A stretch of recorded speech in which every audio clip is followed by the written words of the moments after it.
Channel. আজকে আমি আপনাদের সঙ্গে নতুন আরেকটি ভিডিও টিউটোরিয়াল নিয়ে উপস্থিত হয়েছি। আপনাদের জন্য আজকে থাকছে রিকোয়েস্টেড এই ক্রোশে টুপিটি,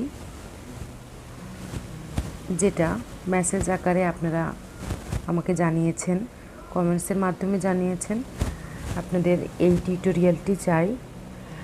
তো আজকে অত্যন্ত খুশির সঙ্গে জানাচ্ছি যে আপনাদের জন্য আজকে আমি টুপির এই টিউটোরিয়ালটি নিয়ে এসেছি। খুবই সহজ এবং সুন্দর একটি টিউটোরিয়াল, দেখতেও অনেক মার্জিত এবং অনেক ভালো লাগে এই কুশি কাটা নামাজের টুপিগুলি। আমি এই টুপিটিতে নিচে কাপড় দিয়ে বর্ডার করেছি 1.5 ইঞ্চি পরিমাণ। যদি এই বর্ডারটা কাপড়ের না হয়, কুশি কাটার হয়, তাহলে সেক্ষেত্রেও এই বর্ডার জায়গাটাকে আমার কুশি কাটা দিয়ে বুনে দিতে হবে।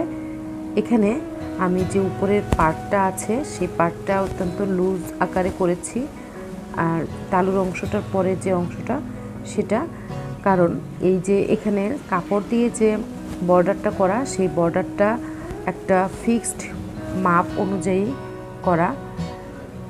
এই মাপের বাহিরে এটা যেহেতু স্ট্রেচই নয়, সেহেতু এই মাপের পরে আর হবে না। কিন্তু যদি এটা কুশি কাটার বোনা হতো তাহলে যে কোনো সাইজেরই সেটা অ্যাডজাস্ট হয়ে যেত। তো ভিউয়ার্স, আমি ভিডিও চলাকালীন সময়ে অবশ্যই আপনাদেরকে বলে দিব ঠিক কোন জায়গাটাতে গেলে তারপরে আমরা এই কাপড়ের যে বর্ডারটা সেটা লাগাবো, সেটা আমি ভিডিওতে আপনাদের সঙ্গে শেয়ার করব। এছাড়াও ভিডিওতে থাকছে বিভিন্ন ধরনের টিপস অ্যান্ড ট্রিক্স। অবশ্যই ভিডিওটি শেষ পর্যন্ত থাকতে হবে। আর টুপির ভিডিওগুলি সাধারণত একটু বড় হয়, আর যদি সম্পূর্ণ ভিডিওটা আমি এক ভিডিওতে না নিয়ে আসতে পারি তাহলে অবশ্যই আমি নেক্সট ভিডিওতে বাকি যে অংশটুকু সেটা দেওয়ার চেষ্টা করব। তো আজকে আমি স্টার্ট করছি সুন্দর এই টুপির ডিজাইনটি। তার আগে অবশ্যই বলে নিতে চাই, যদি আমার ভিডিও টিউটোরিয়ালটি আপনাদের ভালো লাগে অবশ্যই সেটাও আপনারা মতামত দিয়ে জানাবেন। যাদের কমেন্টস আপনারা স্ক্রিনে দেখতে পাচ্ছেন তারাও অবশ্যই জানাবেন টুপিটির টিউটোরিয়ালটা জানার পরে কেমন লাগলো। আর যদি আপনারা একটা বুনে থাকেন আপনাদের জন্য, আপনাদের প্রিয়জনদের জন্য, তাহলে সেটা ছবি শেয়ার করতে পারেন আমার ফেসবুক গ্রুপ কুরুশ ঘর, এবং অবশ্যই আপনাদের মতামত জানাতে ভুলবেন না, শেয়ার করতে ভুলবেন না ফ্রেন্ডস অ্যান্ড ফ্যামিলির সঙ্গে।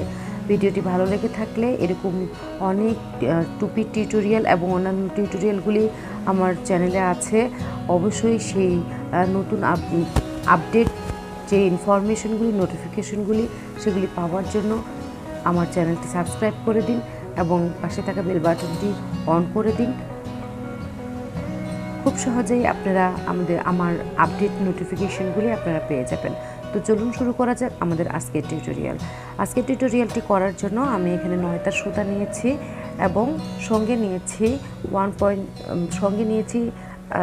0.6 mm হুক।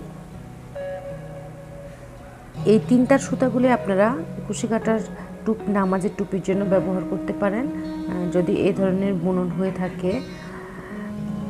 এবং এটা যদি আপনারা না করতে পারেন তাহলে যে বাজারে টোটার যে সুতাগুলি, কাপড় সেলাই করার যে সুতাগুলি, সেগুলি আপনারা 3 তার করে নিয়ে সেলাই করতে পারেন। এবং অবশ্যই 0.6 mm 0.7 mm মেজারমেন্টটাকে ঠিক রেখে যে কোনো সাইজের হুক আপনারা ব্যবহার করতে পারেন।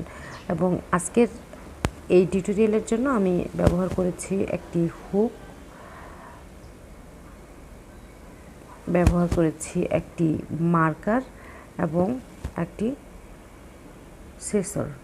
প্রথমে শুরু করছি তালুর অংশটি করার জন্য এখানে চেন নিয়ে নিতে হবে। আমি করছি আজকে চেন 6। এছাড়াও আপনারা ম্যাজিক রিং ব্যবহার করে কাজটা শুরু করতে পারেন। 1 2 3 4 5 6 slip stitch into first stitch.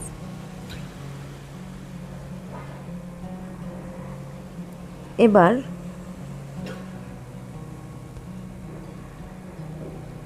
এখানে স্লিপ স্টিচ করার পর এই যে এখানে একটা হোল তৈরি হলো, সেই হোলের ভিতরে আমি করব একটা single crochet, then chain 2, count it as double crochet. Now আমি এখানে আরও 15টা ডাবল ক্রোশে করব, তাহলে টোটাল আমার 16টা ডাবল ক্রোশে হবে। তো আমার এখানে 2টা ডাবল ক্রোশে হয়েছে, আরও 14টা ডাবল ক্রোশে করব। 16 ডাবল ক্রোশে করেছি। এবার প্রথম যে স্টিচটা আছে সিঙ্গেল ক্রোশে করে 2টা চেন করেছিলাম, সেখানে আমি স্লিপ স্টিচ করছি। এর সঙ্গে শেষ হলো রাউন্ড 1। এবার আমি শুরু করব round 2। Chain 3, count it as a double crochet. এবার সেম স্টিচেই আরও একটা ডাবল ক্রোশে, একই স্টিচে 2টা ডাবল ক্রোশে হলো। এবার নেক্সট স্টিচ 1 ডাবল ক্রোশে,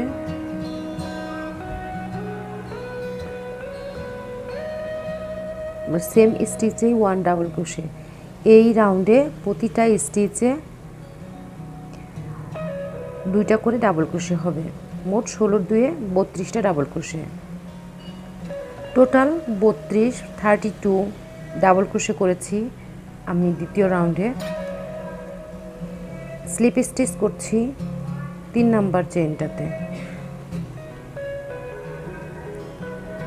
তাহলে রাউন্ড 2 কমপ্লিট হলো। এবার শুরু করছি রাউন্ড 3। প্রথমেই 3টা চেন করব, 1 2 3। এবার পরবর্তী যে স্টিচটা আছে সেই স্টিচে 1 double crochet, next stitch 1 double crochet. তাহলে 3টা স্টিচে 3টা ডাবল ক্রোশে করলাম। এরপরে চেন 2, পরের স্টিচটা স্কিপ করব।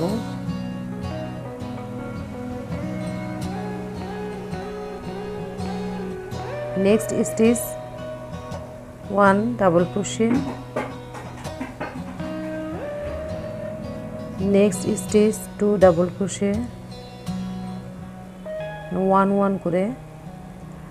এবার next 1 double crochet.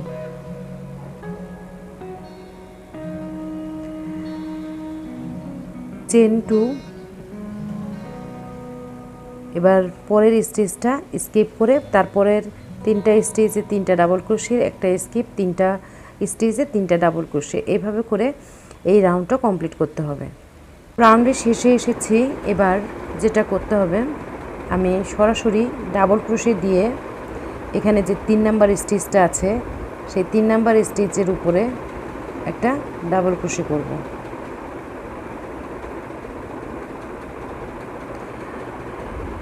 Double crochet করেছি। এবার সেম স্টিচটাতে আরও একটা ডাবল ক্রোশে করছি।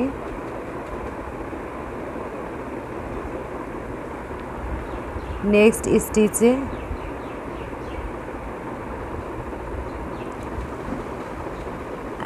একটা ডাবল ক্রোশে,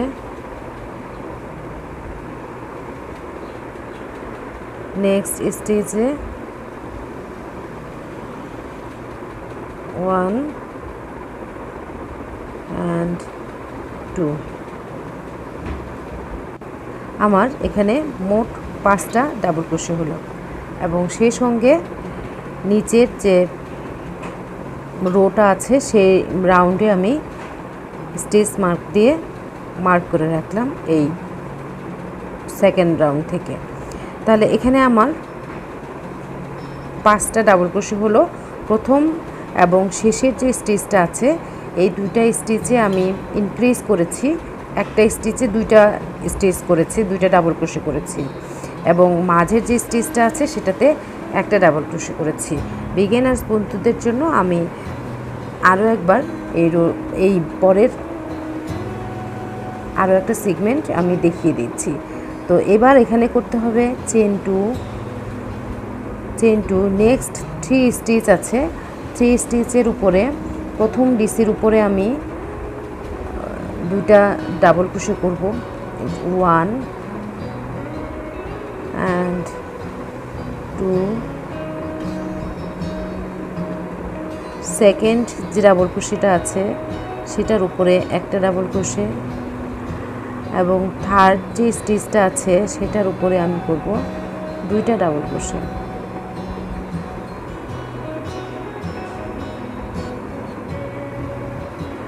তারপরে দুইটা চেন ফর স্পেস। এভাবে করে এখানে যে আমি 8টা পেটাল করেছি, এই 8টা পেটালের উপরে প্রতিটার উপরে 5টা করে ডাবল ক্রোশে হবে। প্রথম এবং শেষেরটাতে দুইটা ডাবল ক্রোশে, মাঝেরটাতে একটা ডাবল ক্রোশে। প্রত্যেকটা পেটালের উপরে মোট 5টা করে double crochet, chain 2 for space. তাহলে 4 নাম্বার রাউন্ড আমি শেষ করেছি, মোট 8টা পেটাল। এবার চেন 2 করেছি, চেন 2 করার পরে আবার আমি ফার্স্ট যে পেটালটা ছিল সেখানে এসেছি। এবার শুরু করছি রাউন্ড নাম্বার 5। রাউন্ড নাম্বার 5 করার জন্য আমি প্রথম যে স্টিচটা আছে সেখানে ডাবল ক্রোশে করছি সরাসরি। তাহলে আমি 5 নাম্বার রাউন্ডের প্রথম যে পেটালটা সেটার কাজ করছি এবং প্রথম স্টিচে করছি দুইটা ডাবল ক্রোশে। এবার পরের যে স্টিচটাতে করছি 1 ডাবল ক্রোশে, পরের স্টিচে 1 ডাবল ক্রোশে, পরের 1 ডাবল ক্রোশে, শেষের যে স্টিচটা আছে সেটাতে আমি করছি দুইটা ডাবল ক্রোশে। তাহলে আমার এখানে হলো মোট 7টা ডাবল ক্রোশে। প্রথম এবং শেষেরটাতে আমি ইনক্রিজ করেছি, দুইটা করে করেছি, যার কারণে হলো 7টা ডাবল ক্রোশে এবং চেন 2 ফর স্পেস। এভাবে করে প্রতিটা সেগমেন্টে দুইটা করে চেন হবে এবং পেটালে 7টা করে ডাবল ক্রোশে হবে। 5 নম্বর রাউন্ডটি আমি এভাবেই শেষ করছি।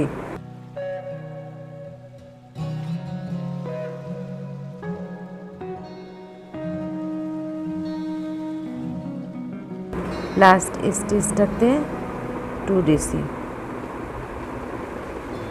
তাহলে হলো মোট 7 double crochet, chain 2 for space.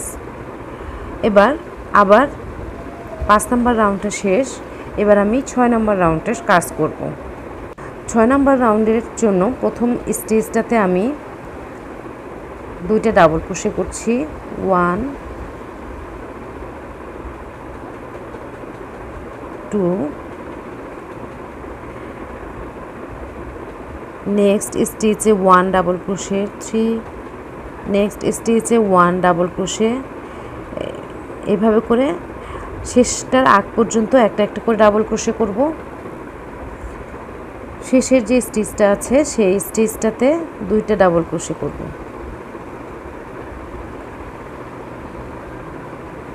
1 এবং 2। এবার চেন 2 করব ফর স্পেসের জন্য।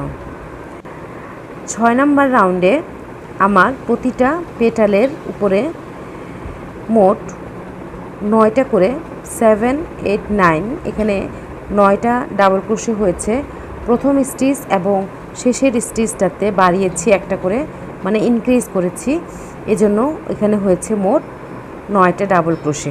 এবং তালুর অংশটার মধ্যে যে ইনক্রিজিং পার্ট, মানে বাড়ানো স্টিচগুলিকে আমি বাড়াচ্ছি, ইনক্রিজিং পার্টের কাজ চলছে।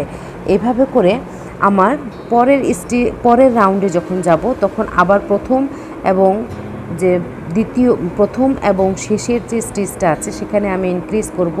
ঠিক এই নিয়মেই 1 থেকে কি বলে 5 নাম্বার রাউন্ড, 6 নাম্বার রাউন্ড যেভাবে করে আমি প্রথম এবং শেষের স্টিচটাতে ইনক্রিজ করেছি, সেমভাবেই আমি প্রতিটা রাউন্ডে ইনক্রিজ করব শুধু প্রথম এবং শেষের স্টিচটাতে। এইভাবে করে 10 নাম্বার রাউন্ড পর্যন্ত আমি কন্টিনিউ করব। অর্থাৎ পেটালের মধ্যে মোট 17 মানে 17টা স্টিচ করে 11 নাম্বার রাউন্ড আমি আবার অন ক্যামেরায় এসে আপনাদেরকে দেখিয়ে দিব। 10 নাম্বার রাউন্ড পর্যন্ত চলুন, আপনারাও অফ ক্যামেরায় ইনক্রিজ করে ফেলুন।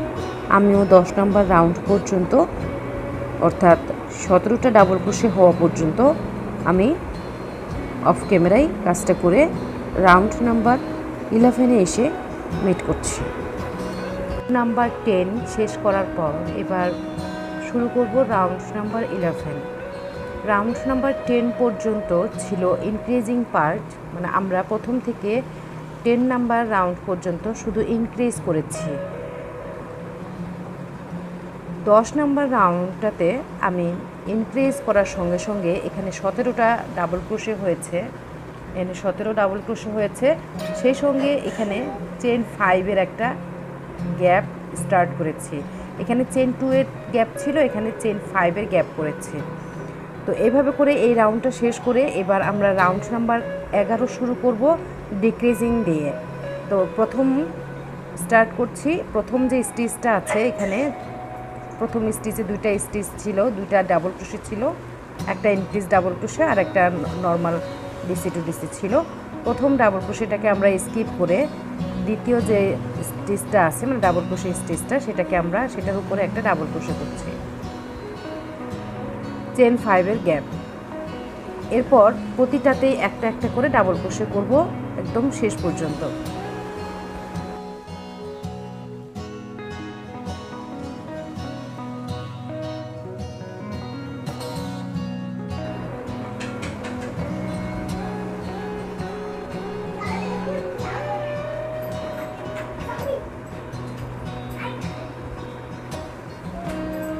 শেষে 2টা স্টিচ আছে, তো আমরা একটাতে ডাবল ক্রোশে করলাম এবং লাস্ট যে ডাবল ক্রোশে স্টিচটা সেটাকে আমরা এটার উপরে কোনো কাজ করব না। এখান থেকেই এবার চেন 5 করব, 1 2 3 4 5। দেন এখানে আগের রাউন্ডে মানে 10 নম্বর রাউন্ডের যে চেন 5 স্পেসটা আছে সেখানে একটা সিঙ্গেল ক্রোশে করে আমরা এটাকে জয়েন করব। জয়েন করলাম, এবার আবার চেন 5 1 2 3 4 5। আবার প্রথম ডিসিটাকে স্কিপ করে পরের ডিসিটাতে একটা ডিসি, এরপরে নেক্সট যে লাস্ট যে ডাবল ক্রোশেটা আছে 17 নাম্বার ডাবল ক্রোশেটা সেটাকে আমরা বাদ রেখে আবার পরের চেন 5 করে সিঙ্গেল ক্রোশে করব, দেন চেন 5 করব। তাহলে এখানে আমার স্টেজ সংখ্যা 17 থেকে হয়ে গেল 15টা ডাবল ক্রোশে আছে। এখানে 1 single crochet and 2 chain 5 space, প্রথমে একটা এবং পরে একটা।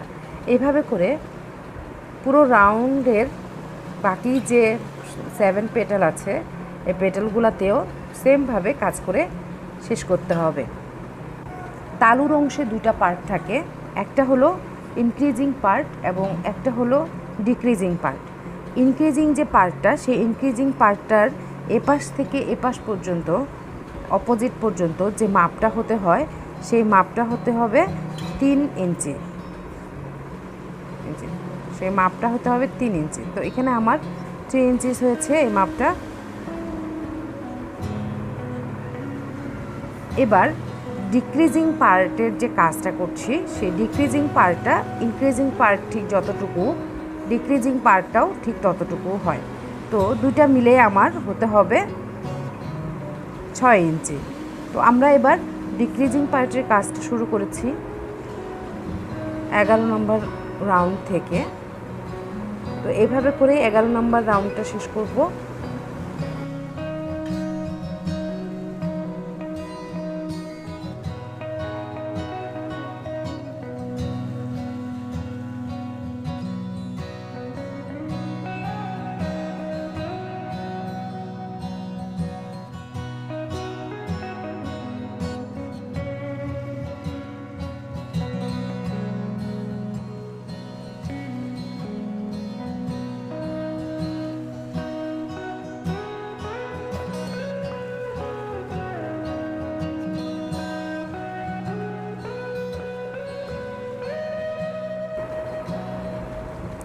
এবার শুরু করব 12 নম্বর রাউন্ড।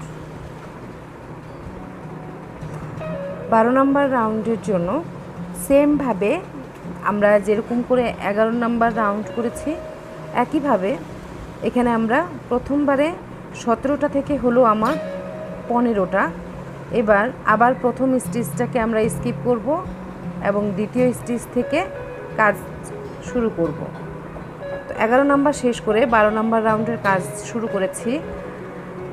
12 নম্বর রাউন্ডে এভাবে প্রতিটা স্টিচে একটা করে শুধু ডাবল ক্রোশে করে যাব, লাস্টের স্টিচটা বাদ রেখে। প্রথম স্টিচটা যেমন করে আমরা স্কিপ করেছি, দ্বিতীয় স্টিচ থেকে কাজ শুরু করেছি, ঠিক সেরকম এই প্রতিটা পেটালের শেষের স্টিচটাকে বাকি রেখে বাকি সবগুলি স্টিচে কাজ করতে হবে। তাহলে এই প্রতিটা পেটালে আমার স্টিচ সংখ্যা হবে 13টা। এই রাউন্ডে ছিল 15টা, এবার 13টা ডাবল ক্রোশে হবে। তো আমার এখানে 13টা ডাবল ক্রোশে হলো। এবার নেক্সট চেন 5 করব, 1 2 3 4 5, একবার চেন 5 করলাম, দিয়ে সিঙ্গেল ক্রোশে করলাম একবার। এবার আবার 1 2 3 4 5, এবার এখানে একটা সিঙ্গেল ক্রোশে করব, তার মানে হলো দুইবার। তাহলে দুইবার সিঙ্গেল ক্রোশে হলো, আর চেন 5 করলাম দুইবার। এবার আরও একবার 1 2 3 4 5, তাহলে আরও একবার আমি চেন 5 করলাম। দেন প্রথম স্টিচটাকে স্কিপ করে দ্বিতীয় স্টিচটার উপরে একটা ডাবল ক্রোশে করব এবং নেক্সট প্রতিটা স্টিচে একটা করে ডাবল ক্রোশে করব শেষের স্টিচটাকে বাদ রেখে। তাহলে আমার এখানে স্টিচ সংখ্যা হবে 13, মানে 13। এখানে হলো আমার প্রথমে ছিল 11 নম্বর রাউন্ডে কিন্তু 1 টাইমস সিঙ্গেল ক্রোশে ছিল। 12 নম্বর রাউন্ডের কাজ যখন শুরু করলাম তখন এখানে 2 টাইমস সিঙ্গেল ক্রোশে হলো, এখানে 3 টাইমস চেন 5, 1 2 3, এভাবে করে এই চেন 5-এর স্পেসগুলি আসবে 9 টাইমস এবং সিঙ্গেল ক্রোশের যে জায়গাটা মানে সিঙ্গেল ক্রোশেটা আসবে আপনার 8 টাইমস। তাহলে 8 টাইমস অ্যান্ড 9 টাইমস। এদিকে যে পেটালগুলি আছে সেই পেটালগুলি 13টা। নেক্সট রাউন্ডে মানে রাউন্ড নাম্বার 13তে আসবে 9টা 11টা, তারপরের রাউন্ডে আসবে 9টা, তারপরের রাউন্ডে আসবে 7টা, তারপরের রাউন্ডে আসবে 5টা, তারপরের রাউন্ডে আসবে 3টা। ঠিক যেভাবে করে আমরা এখানে ইনক্রিজ করেছি সেমভাবে আমাদের এবার ডিক্রিজ করে করে আবার এই 3টা স্টিচ থেকে একটা স্টিচের জায়গায় আসতে হবে। তাহলে এখানে যখন আমার রাউন্ডটা পুরোপুরি কমপ্লিট হবে তখন এখানে আমার একটা স্টিচ পর্যন্ত আসবে এইভাবে। এখানে এই যে দেখুন প্রথমে এখানে 10 নম্বর রাউন্ড পর্যন্ত আমার ইনক্রিজ হয়েছে। 11 নম্বর রাউন্ড থেকে শুরু করেছি ডিক্রিজ করা। ডিক্রিজ করতে করতে এখানে যখন আমার একটা স্টিচ আছে সে একটা স্টিচ পর্যন্ত আমার কিন্তু এটা ডিক্রিজ করে যেতে হবে। এই পেটালটা প্রতিটা পেটাল এইভাবে করে ডিক্রিজ হবে এবং এখানে যে নেটের যে জায়গাটা আছে নেটের জায়গাটা এটা কিন্তু 9 টাইমস হবে। 1 2 3 4 5 6 7 8 9, 9 টাইমস হয়েছে এবং সিঙ্গেল ক্রোশেটের সংখ্যা হয়ে যাবে 8 টাইমস। 1 2 3 4 5 6 7 8 টাইমস। তাহলে এবং এটা হবে 1 ডাবল ক্রোশে। তো এতটুকু পর্যন্ত কাজ আমি করে আসছি, যেটা 17 নম্বর রাউন্ড পর্যন্ত আমার এই কাজটা চলবে।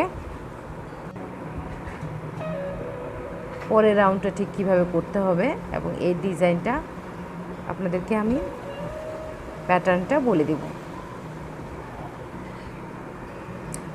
18 নম্বর রাউন্ডের কাজ করছি। তো 18 নম্বর রাউন্ডের একদম শেষেরটুকু আমি আপনাদেরকে দেখিয়ে দিব যে কিভাবে এই শেষটুকু করতে হবে, কোথায় স্লিপ স্টিচ দিব। কিন্তু তার আগে আমরা একটু মেপে নিব যে এটার কতটুকু মাপে আসলো। যদি এক ফুল থেকে একটা পেটাল থেকে আরেকটা পেটালের মাপ ধরি তাহলে মাপটা ভালো বোঝা যাবে। তো এখানে একটা পেটালের মাপ থেকে এই প্রান্তের মাপ, এই যে দেখুন যে এটা যেহেতু নেটের মতো আছে তাই এটাকে করা যাচ্ছে না। এই যে এখানে 1 ডাবল ক্রোশে আছে, 1 ডাবল ক্রোশেটা দিয়ে এখানে 1 মিলিমিটার কম আছে 6 ইঞ্চি হতে। এটা যদি আমার 5.5 থেকে 2 মিলিমিটার পর্যন্ত থাকে তো তারপরেও ইনাফ বড়দের সাইজের জন্য। ছোটদের সাইজের জন্য হলে অবশ্যই 4.5 থেকে 5 ইঞ্চি তালুর অংশটা থাকতে হবে, এবং বড়দের জন্য 6 ইঞ্চি কিংবা 5.5 থেকে একটু বেশি হলে কোনো সমস্যা নাই, এতটুকু পর্যন্ত করা যাবে। 18 নম্বর রাউন্ডের শেষে আমি এখানে চেন 5 নিয়েছি, যেহেতু চেন 5-এর অংশটা 9টা হতে হবে এখানে। তো আমার এখানে 8টা হয়েছে এবং এবার 9 টাইমস হবে আর কি। তো 9 টাইমস হবে। আমরা স্লিপ স্টিচ দেবো আমি কোথায়, এখানে তো ডাবল ক্রোশেটের একটা স্টিচ আছে, তো ডাবল ক্রোশেটের স্টিচের উপরে কিন্তু স্লিপ স্টিচ দেওয়া যাবে না। তার আগের যে স্টিচটা আছে মানে 5 নাম্বার চেনের যে স্টিচটা, সেখানে আমি একটা স্লিপ স্টিচ দেব এবং তার সঙ্গে শেষ হলো আমার রাউন্ড 18 এর কাজ এবং সঙ্গে শেষ হলো তালুর অংশে কাজ।